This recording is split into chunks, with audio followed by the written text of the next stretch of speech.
Why is it that godlessness and such violence and horrific behavior are so closely connected?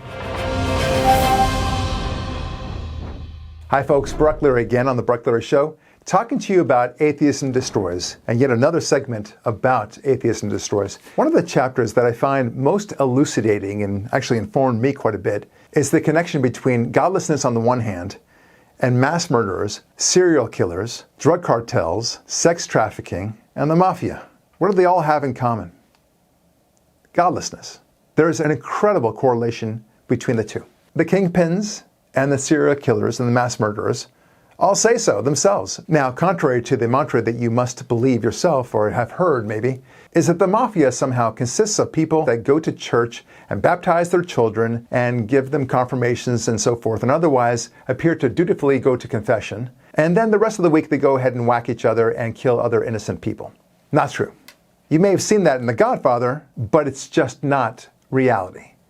In fact, when a mafioso does in fact find Jesus or God, they tend to leave the Mafia. The same thing applies with the psychopaths, such as Ted Bundy. Ted Bundy made it very clear that he was an atheist, would always be an atheist, and believed that his killings were consistent with his atheism.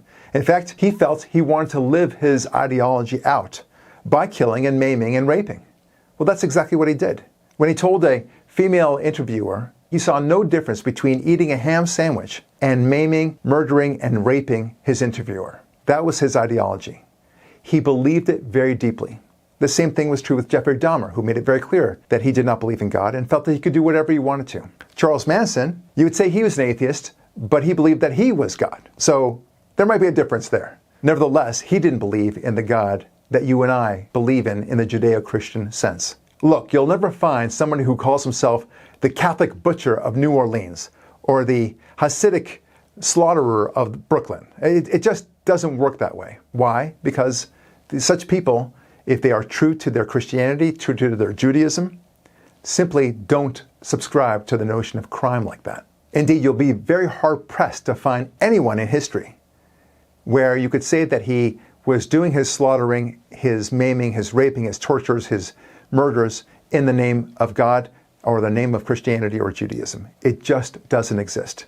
Now, I'm talking about correlation, but there's a very strong correlation going on here. In fact, the Federal Bureau of Investigation, the FBI, did a study on exactly this issue when it came to mass murderers. They wanted to understand, what do mass murderers have in common?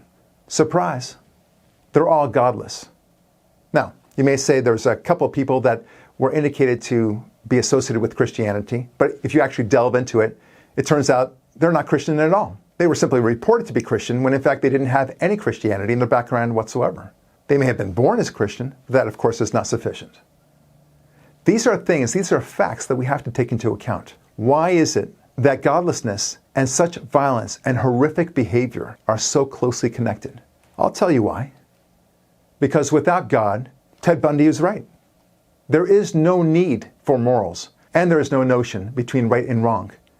There is no difference between eating a ham sandwich and murdering, raping, torturing, and so on. In Atheism Destroys, I pick up on this theme quite a bit, and it goes case by case and gives many lists of people who are guilty of such horrific mass murderers and serial killers for that matter, and you'll see that connection.